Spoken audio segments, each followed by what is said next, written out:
et de l'engagement citoyen. Notre activité d'aujourd'hui s'inscrit dans une logique d'une série d'activités citoyennes que le CIR compte mener dans la commune de Golfe Sud, mais également dans le département de Guédiawaye. C'est l'occasion pour nous de féliciter Son Excellence le Président de la République qui, par sa volonté de lutter farouchement contre cette pandémie qui est la Covid-19, qui est aujourd'hui une pandémie désastreuse qui ne cesse de faire des dégâts au sein même des populations sénégalaises. Aujourd'hui, nous notons plus de 40 cas graves, plus de 1000 décès que nous dénombrons, mais également plus de 2800, voire 2700 de patients en traitement, sous traitement. Donc, vous comprendrez le sens de notre action d'aujourd'hui. Aujourd'hui, l'acquisition de 2000 doses de vaccins auprès de Sinopharm, mais également 324 000 doses auprès de AstraZeneca, plaçant ainsi le Sénégal dans le top 10 des pays africains et qui reconforte en quelque sorte la détermination de Son Excellence le Président de la République de sauvegarder la santé des populations des Sénégalais. C'est dans cette optique de soutien à la politique du chef de l'État, Son Excellence le Président de la République, que nous sommes venus apporter notre modeste contribution en mettant à la disposition du centre de traitement de l'hôpital Dalal Jamm des masques, des combinaisons médicales, mais également de l'eau, mais également des masques que nous mettons à la disposition du centre de traitement au profit des patients internés au sein de l'hôpital. La CIR salue toutes les initiatives prises par le Président de la République, Son Excellence le Président de la République, et félicite, mais aussi encourage toute l'équipe médicale du Sénégal. La CIR s'engage à être à côté des populations et de nos autorités politiques pour lutter contre tous les maux qui gangrènent notre cher département. Concernant les événements survenus ces derniers jours, la CIR s'incline devant la mémoire des juristes disparus et exige que justice soit faite. Par la même occasion, nous montrons toute notre compassion à la jeunesse sénégalaise et nous appelons à beaucoup plus de sérénité,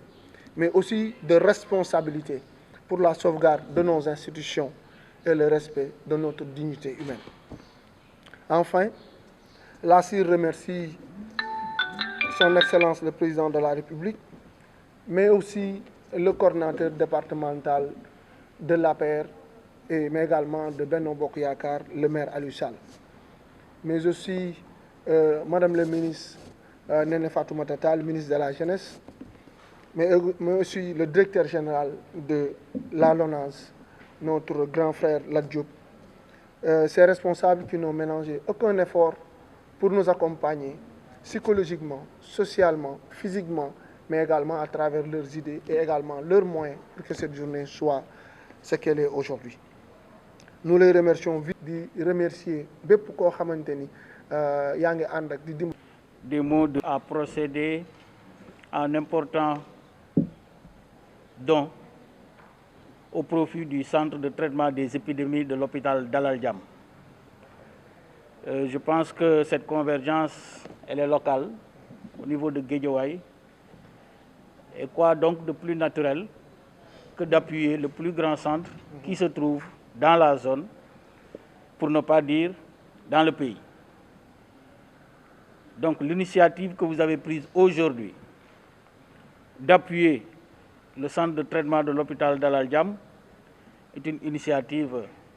républicaine, mais également une initiative noble. En décidant de le faire, certainement, vous avez compris que l'État ne peut pas à lui seul régler les questions de santé. Parce que la santé, encore une fois, dépasse le cadre du ministère de la Santé. La mettre pour demain espérer pouvoir être pris en charge de la manière la plus correcte possible. C'est comme une tontine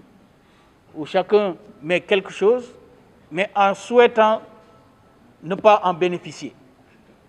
Parce que quand on en bénéficie, c'est parce qu'on est malade et les gens ne veulent pas tomber malades. En fait, on préfère ne pas tomber malade.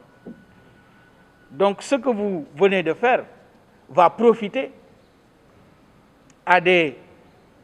Sénégalais et peut-être même à des étrangers. Peu importe leurs croyances religieuses, peu importe leurs convictions politiques, vous avez appuyé des gens qui se trouvent dans le CT. En les traitant, en décidant de les traiter ici, nous ne demandons pas de quel bord politique ils sont. Nous demandons juste de quoi ils souffrent. Donc, en faisant ce don, vous n'avez pas appuyé vos militants. Vous n'avez pas appuyé ou vous ne le faites pas pour des raisons politiques. Et vous le faites parce que simplement vous devez appuyer des malades qui se trouvent être nos parents, nos sœurs, nos frères. C'est pourquoi j'ai dit que c'est une action effectivement citoyenne, mais c'est une action également républicaine. Aujourd'hui, vous le faites pour Dalal Jamm, certainement vous le ferez pour Baudouin ou d'autres structures et dans d'autres domaines qui ne sont pas des domaines de la santé. Mais je pense que tous les citoyens, de quelque bord qu'ils se trouvent, doivent, en un moment donné, essayer de voir qu'est-ce qu'ils peuvent faire pour l'intérêt commun. Parce qu'après tout, ce que nous avons de commun sont nos structures sanitaires. En cas de souci, en cas de problème, en cas d'émeute, qu'on nous épargne. ñëpp di leen sant ci seen teewaay di wax ni li ñu dajale tey dafa nekk benn kuréel bu ñu tuddee CIR mu tudd convergence d'initiative républicaine mu nekk kuréel goo xam ni ay ndaw ay góor ak ay jigéen ñoo ci dajaloo am gëm-gëm muy développer seen dëkk jaarale ko ci wàllu social et surtout ci wàllu citoyenneté tey nag CIR dafa nekk foo xamante ni fii la tàmbalee ci commune bu Golf mais day law ba ci département bu Guédiawaye bépp donc ci li ñuy profité ci occasion boobu organiser li ñuy tuddee don boo xam ni day ay ndox la masque combinaison yi nga xam ni moom la way médecin yi ak di utiliser pour ci seen ay kii ak ay gants yoo xam ni moom la ñuy defee consultation pour permettre nu mu tudd personnel médical bi mën cee ànd mais et surtout également accompagner ko ak benn enveloppe financière boo xam ne dina mën a permettre ñi nga xam ni dañuy ñëw fii xëy na seen loxo jotu seen ginnaaw ñu am ay cas yoo xam day nekk cas d'urgence ñu mën di leen ci jàppale. donc loolu également di féliciter waale le président de la République ci mesures yi nga xam jël na ko pour que feebar bii mën fee jóg nu mu gën a gaawee di wax ni situation bi kat ku mu préoccupé wul da ngaa xamul lu xew parce que fu ñu demee ba am 40 cas actuellement graves yu nekk ci hôpitaux yi mais am plus de 1000 morts maanaam ci wàllu Covid bi ak lu mat presque ñetti junni ci ay nit daanaka yu tëdd ci àlal hôpital yi wala ñu nekk seen i kër ñu leen di faj kon nag su fekkee président de la République dafa am xalaatu indi fi ay vaccin yi nga xamante ni pour mën a immuniser population sénégalaise bi ba nga xam ne feebar bi bu duggee seen yaram du leen mënal dara duñu mën di ko ci sant di ko ci encourager loolu nag dynamique boobu mu inscrire moo tax ñun ñu ñëw dugal suñu loxo ci si xëy na suñu mën-mën bariwul waaye ci ni ñu toll dugal suñu loxo manifester suñu soutien ci li nga xam ne moom lay def boobu ba léegi mais également indi suñu contribution auprès suñu ay population yi nga xam ne ñoo nekk fii tëdd feebar wala ñu nekk seen i biir kër.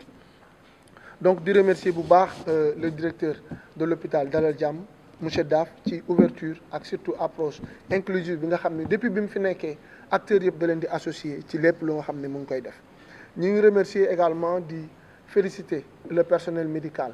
ndax taxawaay bi ñu am ak endurance bi ñu am te lépp tax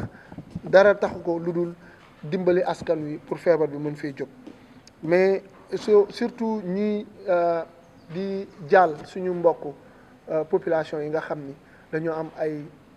ñooñ wala ay mbokk yoo xam ni dañoo wàññeeku ci li fi jotoon a am ci fan yi mu nekk loo xam ni dañ koy naqarlu parce que kat population bi war nañ gën a mën a dem ci benn niveau de responsabilité bi nga xamante ni dinañ ñu ci naw Sénégal dañ ko xamee ci population boo xam bu responsable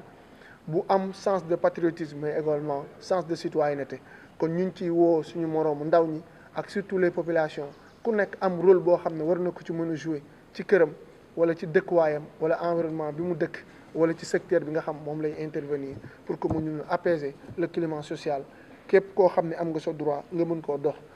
ba boo koy dox mu empêcher keneen mu mën a dox ay également li nga xam ne moom la am ci droit kon ginnaaw bu ñu ko ñaawloo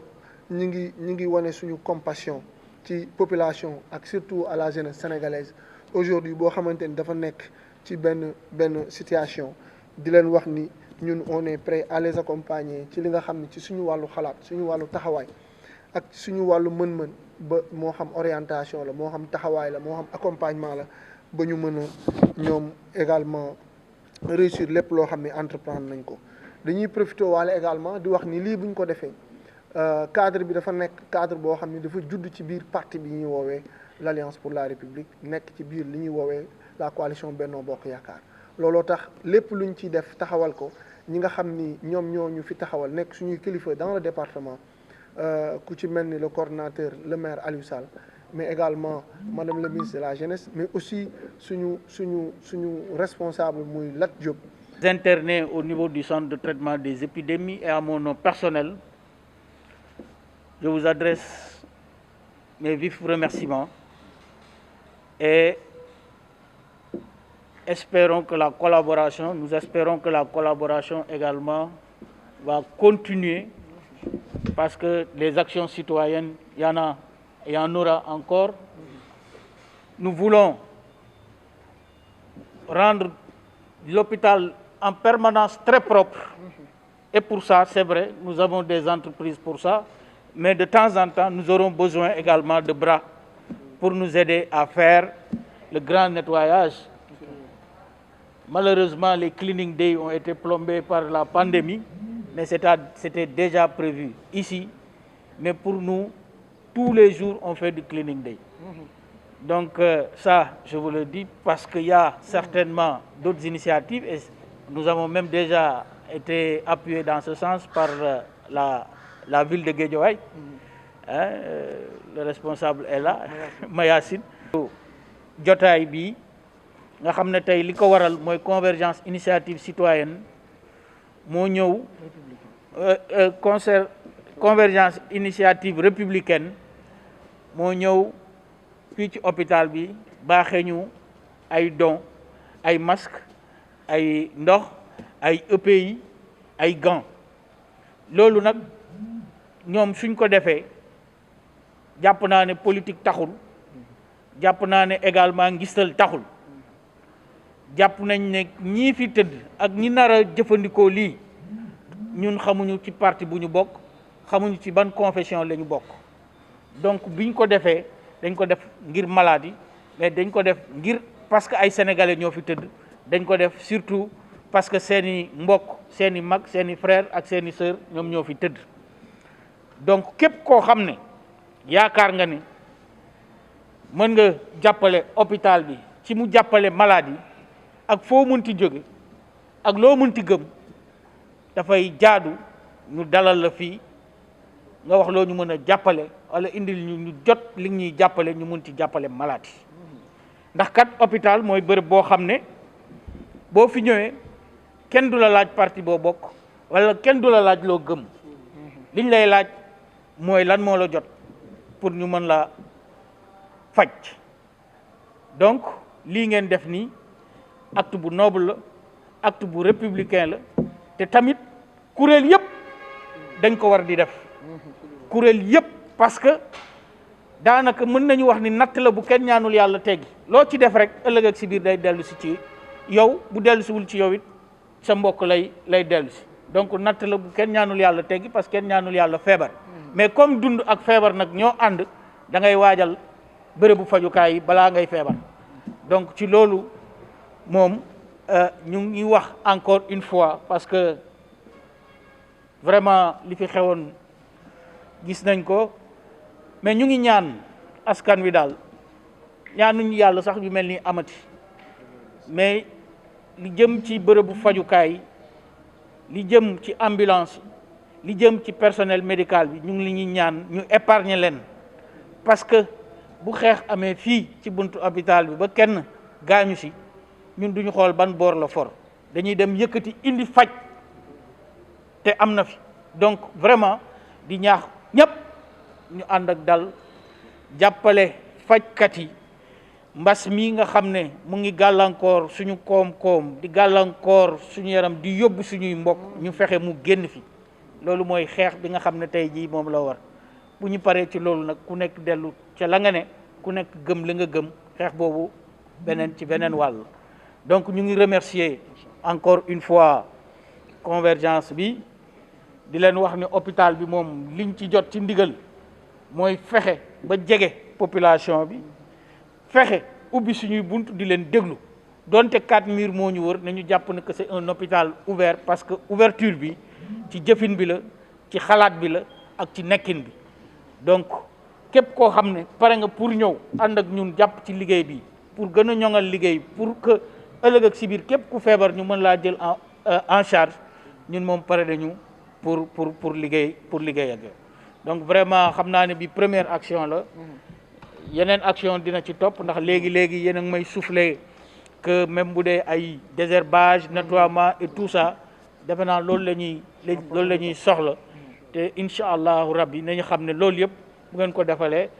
seen réew ngeen ko defal te loolu également moom mooy bëgg sa réew képp koo xam ne pare nga pour jàppale hôpital bi aussi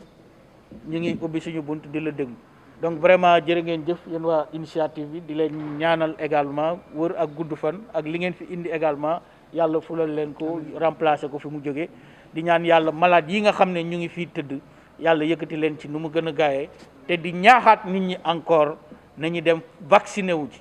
parce que boo koy xool depuis bi ñu tàmbalee vaccin bi ba léegi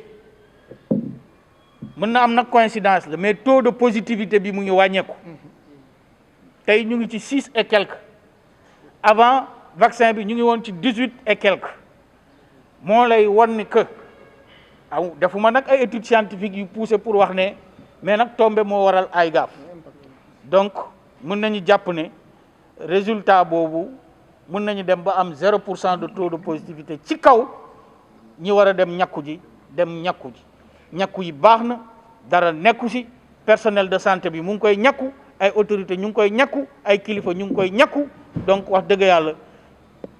scientifique yi validé nañ ko donc amul benn problème nañu dem ñàkku ji fexe mbas mi génn suñu réew ñu mën a dellu ci suñuy activité loolu la ñu amoon pour wax